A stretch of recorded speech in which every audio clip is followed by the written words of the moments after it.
Friends, welcome to my channel stocks and investment Tamil. இந்த வீடியோல RK சுவாமி IPO ரிவ்யூவை பார்க்க போறோம். இந்த கம்பெனி 50 இயர்ஸ் ஓல்ட் கம்பெனியா இருக்காங்க. இப்போ ட்ரெண்டிங்ல இருக்கிற மார்க்கெட்டிங் மீடியா பிசினஸ்ல இருக்காங்க. இந்த கம்பெனியோட கிளைண்ட்ஸா யாரெல்லாம் இருக்காங்கன்னா doctor Reddy's, Tata play, UltraTech cement அந்த மாதிரி கம்பெனிஸும் சில பிஎஸ்யூ ரெனவுண்ட் கம்பெனிஸும் இருக்காங்க. இந்த கம்பெனி லாங் டேர்ம் இன்வெஸ்ட்மெண்ட்டுக்கு சரியா இருக்குமான்னு சொல்லி பார்த்துருவோம். இந்த கம்பெனி 1973 ஸ்டார்ட் பண்ண கம்பெனி. இந்த company integrated marketing communication, customer data analysis, full service market research and syndicated studies பிசினஸ்ல இருக்காங்க. இந்த டயக்ராம் பார்த்தீங்கன்னா உங்களுக்கு நல்லாவே தெரியும். இந்த இன்டகிரேட்டட் மார்க்கெட் கம்யூனிகேஷன்ல அட்வர்டைசிங் பிசினஸ்ல இருக்காங்க, media planning and buying services கொடுத்துட்டு இருக்காங்க, டிஜிட்டல் மார்க்கெட்டிங்ல இருக்காங்க, பிராண்ட் ஆக்டிவேஷன்ல இருக்காங்க, பிராண்டிங் அண்ட் டிசைன் பிசினஸ்ல இருக்காங்க, ஃபார்மா ரிலேட்டட் இந்த மார்க்கெட்டிங் கம்யூனிகேஷன் பிசினஸ்லயும் இருக்காங்க. இவங்க quantitative studies and customer experience செக்டர்ல என்ன பண்றாங்கன்னா முக்கியமா market research and data analytics பண்றாங்க. மக்களோட கருத்துக்களை எடுத்து அது மூலயமா அதை காசு பண்ற பிசினஸ்ல இருக்காங்க. இந்த கம்பெனியோட பினான்சியல் ஸ்டேட்மெண்ட்ஸ் பார்ப்போம். இந்த கம்பெனி 2021 ரெவன்யூவா 173 கோடி, ப்ராஃபிட்டா 3 கோடி. 2022 ரெவன்யூவா 234 கோடி, ப்ராஃபிட்டா 19 கோடி. 2022 ரெவன்யூவா 2926 மில்லியன், அதாவது 292 கோடி, ப்ராஃபிட் 31 கோடியா இருக்கு. 6 மந்த்ஸ் ஃபினான்ஷியல் இயர் 2024 இவங்களோட ரெவன்யூ 141 கோடி, ப்ராஃபிட் 7 கோடி அளவுக்கு இருக்கு. இவங்களோட இபிஎஸ் 0.69 பைசாவா இருந்தது. 7.03 பைசாவா 2023 இன்க்ரீஸ் ஆயிருக்கு. கிட்டத்தட்ட 7 மடங்கு அளவுக்கு இவங்க இபிஎஸ் இன்க்ரீஸ் ஆயிருக்கு. இவங்களோட net asset value per share 31.67 பைசாவா 2023 இருந்தது. 6 மந்த்ஸ் ஃபினான்ஷியல் இயர் 2024 அது 32.99 பைசாவா இருக்கு. கம்பெனியோட டோட்டல் போரிங்ஸ் 51 கோடி அளவுக்கு இருக்கு. அது 45 கோடி, 28 கோடி, மறுபடியும் 4 கோடி, இப்ப அது 51 கோடி அளவுக்கு உயர்ந்திருக்கு. இந்த கம்பெனியோட கீ பினான்சியல் மெட்ரிக்ஸை பார்த்துருவோம். இவங்களோட ரெவன்யூ growth பாத்தீங்கன்னா 2021 to 22 35% அளவுக்கு உயர்ந்திருக்கு. 22 to 23 24% அளவுக்கு குறைந்திருக்கு. Total income growth 2021 to 22 33%, 2022 to 23 22% அளவுக்கு தான் உயர்ந்திருக்கு. ஸோ இவங்களோட எபிட்டா மார்ஜின்ஸ் பாத்தீங்கன்னா 15, 18, 20 6 மந்த்ஸ் ஃபினான்ஷியல் இயர் 2024 அது 14% இருக்கு. ப்ராஃபிட் ஆஃப்டர் டாக்ஸ் மார்ஜின்ஸ் பாத்தீங்கன்னா 1.68%, 7.86%, 10.42% உயர்ந்திருக்கு. இப்போ அது 5.56% இருக்கு. ரிட்டர்ன் ஆன் கேபிட்டல் எம்ப்ளாய்டும் ரிட்டர்ன் ஆன் நெட் வொர்த் பர்சன்டேஜும் 8, 20, 28%, 3, 17, 22% இருந்திருக்கு. இந்த கம்பெனியோட லிஸ்டட் பியர்ஸ் யாரெல்லாம் இருக்காங்கன்னா Apple India limited, Latent View analytical limited, அதுக்கப்புறம் வெர்டாஸ்ன்னு சொல்லி ஒரு கம்பெனியும் இருக்காங்க. இந்த கம்பெனியோட return on net worth percentage இவங்க பியர்ஸை கம்பேர் பண்ண சொல்ல உயர்வா இருக்கு. Net asset value per share இவங்களது குறைவு. அதே மாதிரி ரெவன்யூ பெர் ஆபரேஷன்ஸ்லும் இவங்க பியர்ஸை கம்பேர் பண்ண சொல்ல குறைவா இருக்காங்க.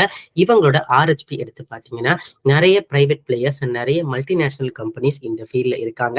ஒரு 13 பிளேயர்ஸ் ஒரு பர்டிகுலர் செக்மெண்ட்ல இவங்க கம்பேர் பண்ணியிருந்தாங்க. அதுல இந்த கம்பெனியோட இன்கம் லீஸ்ட் பெர்ஃபார்மிங்கா இருக்கு. இந்த கம்பெனியோட ஐபிஓ டேட்ஸ் எப்படி இருக்குன்னா 4th to 6th March 2024. IPO price ₹270 ₹288 இருக்கு.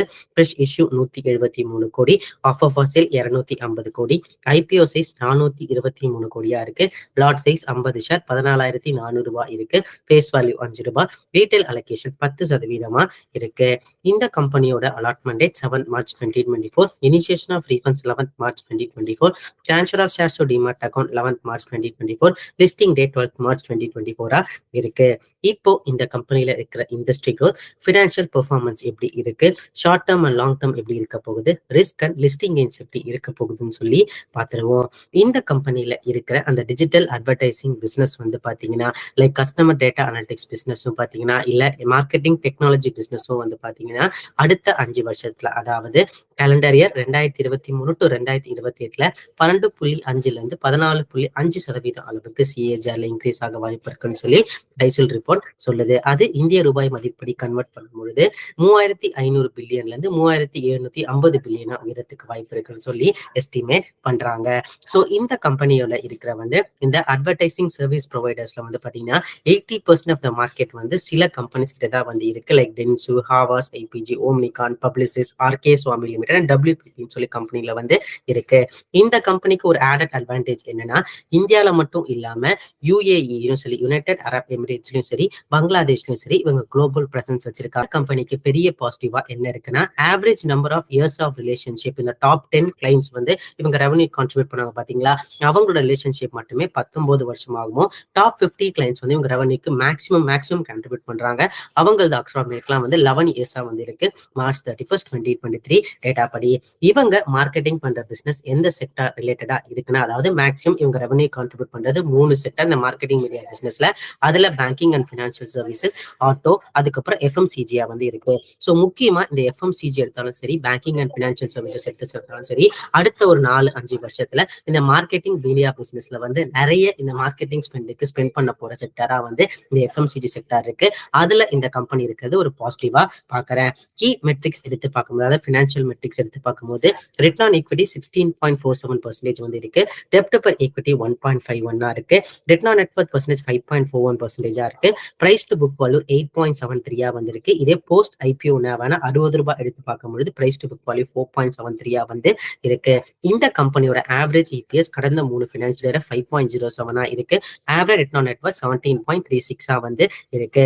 ஓவராலா இந்த கம்பெனியோட பிரைஸ் டு ஏர்னிங் ரேஷியோ வந்து நீங்க எடுத்து பார்க்கும்பொழுது கிட்டத்தட்ட 40 டைம்ஸ் வருது. இதே போஸ்ட் ஐபிஓ பேசிஸ்ல ஃபினான்ஷியல் 2024 ஏர்னிங்ஸை பேஸ் பண்ணி பார்க்கும்போது 90 டைம்ஸ் ஏர்னிங்ஸ் வந்து வருது. இவங்க பியர்ஸ் எல்லாமே வந்து 56.9, 70.6, 80.4 அந்த பிரைஸ் டு ஏர்னிங் ரேஷியோல வந்து ட்ரேட் ஆகிட்டு இருக்காங்க. ஸோ அவங்க பியர்ஸ்க்கு ஈக்குவலா இருந்தாலும் அவங்க பியர்ஸோட கொஞ்சம் வேல்யூவேஷன்ஸ் வந்து அதிகமாக இருக்கு. இந்த போஸ்ட் டைப்ல 90 டைம்ஸ் சொல்றது வந்து கொஞ்சம் அதிக வேல்யூவேஷன்ஸ் ஆகுது. ஏன்னா அவங்க பியர்ஸ் எல்லாமே மேக்ஸிமம் வந்து 56 to 80 பிரைஸ் டு ஏர்னிங் ரேஷியோல ட்ரேட் ஆகும்போது, இதுக்கு கம்பெனி சொல்ற விஷயம் என்னன்னு வந்து பாத்தீங்கன்னா, ஒரு வருஷத்துல 100 ரூபாய் அவங்க சம்பாதிக்கிறாங்கன்னா அதுல 40 ரூபாய் அளவுக்கு தான் நாங்க ஃபர்ஸ்ட் 2 குவார்டர்ல சம்பாதிப்போம். அடுத்த 2 குவார்டர்ல எங்களோட growth மட்டுமே வந்து 60 ரூபாய் அளவுக்கு சம்பாதிப்போம்னு வந்து சொல்லியிருக்காங்க. அது நம்ம பொறுத்தறிந்த பார்ப்போம். அவங்களோட செகண்ட் குவார்டர்ஸ், அந்த Q3, Q4 குவார்டர்ஸ் எப்படி ரிசல்ட்ஸ் வருதுன்னு சொல்லி பார்த்துருவோம். இந்த கம்பெனி வந்து டிவிடெண்ட் தர கம்பெனியாகவும் இருந்திருக்காங்க. நீங்க மார்ச் 2021 வந்து 4 ரூபாய் டிவிடெண்ட் ஆகவும், மார்ச் 2022 5 ரூபாய் டிவிடெண்ட் ஆகவும், இதே மார்ச் 2023 வந்து 4 ரூபாய் டிவிடெண்ட் ஆகவும், இந்த 6 months ஃபினான்ஷியல் 2024 1 ரூபாய் 15 பைசா டிவிடெண்ட் கம்பெனியாகவும் வந்து இருந்திருக்காங்க. இதுல இருக்க ரிஸ்கா நான் என்னன்னு சொல்லி பாக்குறேன்னா, இவங்க இருக்கிற பிசினஸ் செக்மெண்ட் வந்து ஒரு நல்ல க்ரோயிங் பிசினஸ் செக்மெண்ட் தான். அதுக்கு ஏத்த மாதிரி நீங்க ஆர்எஸ்பி எடுத்து பார்த்தாலும் சரி, இவங்க டிஜிட்டல் மீடியா பிசினஸ் வந்து 80% அளவுக்கு வந்து growth கொடுத்திருக்கு. அதை நான் மறுக்கவே இல்லை. ஆனா இந்த செக்டார்ல வந்து நிறைய லோ என்ட்ரி பேரியர், அதாவது ஈஸியா நிறைய காம்படிஷன்ஸ் வந்து உள்ள இருக்கு. இவங்க ஆர்எஸ்பி எடுத்து நீங்க படிச்சு பார்க்கும்போது சரி, ஒரு செக்மெண்ட்லயும் இந்த கம்பெனிக்கு லோக்கல் பிளேயர்ஸ்ல இருந்து காம்படிஷன் இருக்கு, ஃபாரின் பிளேயர்ஸ்லயும் கிட்ட வந்து காம்படிஷன் வந்து இருக்கு. ஒரு பெரிய மார்க்கெட்ல இவங்க ஆப்பர்ச்சுனிட்டியை எப்படி கொஞ்சம் கொஞ்சமா கிராப் பண்றாங்களோ, அது இந்த கம்பெனியோட future revenue, profit margins and ஏர்னிங்ஸை வந்து பிரதிபலிக்க வாய்ப்புகள் இருக்குங்க. அதை நான் மறக்கவே இல்லை. ஸோ லிஸ்டிங் கெயின்ஸ் அப்ளை பண்றவங்க நான் என்ன சொல்ல விரும்புறேன்னா, ஸோ ரொம்ப பெரிய லிஸ்டிங் கெயின்ஸ் வந்து எதிர்பார்க்காதீங்க. காரணம் என்னன்னா, இப்போ வரைக்கும் இந்த கம்பெனிக்கு ஜிஎம்பி எதுவுமே தென்படல. ஃபயர் ரேட்டிங்கும் 1 ரேட்டிங் தான் வந்து இருக்கு. ஸோ லிஸ்டிங் கெயின்ஸ் அப்படிங்க பார்த்து யோசிச்சு அப்ளை பண்ணுங்க. Short term and long term இன்வெஸ்டர்ஸ்க்கு நான் என்ன சொல்ல விரும்புறேன்னா, இந்த கம்பெனியோட வேல்யூவேஷன்ஸ் 80 to 90 டைம்ஸ் ஏர்னிங்ஸ் இருக்கு. Price to book value 4 times இருக்கு.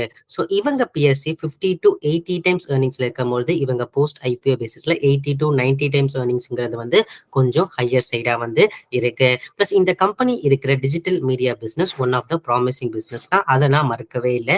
இவங்களோட ஆர்ஹெச்பி எடுத்து பார்த்தாலும் சரி, இந்த டிஜிட்டல் மீடியா பிசினஸோட growth மட்டுமே 80% மேல வந்து அவங்க ரெவன்யூல வந்து காமிச்சிருக்காங்க. அதுல ஆம்பிள் ஆஃப் ஆப்பர்ச்சுனிட்டிஸ் இருக்கு. ஆனா அதுல நிறைய காம்படிஷனும் வந்து இருக்கு. அது நீங்க மறந்துடக்கூடாது. பிளஸ் இந்த கம்பெனியோட கிளைண்ட் லிஸ்டும் நல்லாவே இருக்காங்க. பிளஸ் கம்பெனியோட அந்த கிளைண்ட் லிஸ்ட் ரிலேஷன்ஷிப்பும் வந்து நல்லபடியா இருக்கு.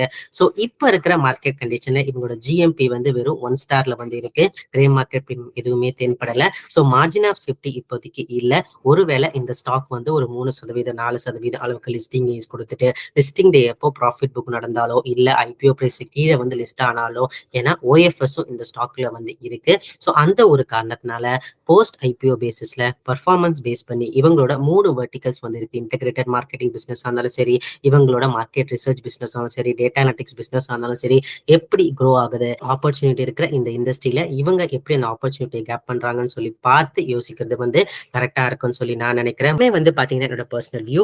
நீங்க இந்த மாதிரி ஸ்டாக்லயோ ஐபிஓலயோ இன்வெஸ்ட் பண்றதுக்கு முன்னாடி ஒரு தடவை உங்க ஃபினான்ஷியல் அட்வைசரோ இல்ல செபி ரிஜிஸ்டர்ட் ஃபினான்ஷியல் அட்வைசரோ மறக்காம கன்சல்ட் பண்ணுங்க. ஏன்னா நான் செபி ரிஜிஸ்டர்ட் ஃபினான்ஷியல் அட்வைசர் வந்து கிடையாது.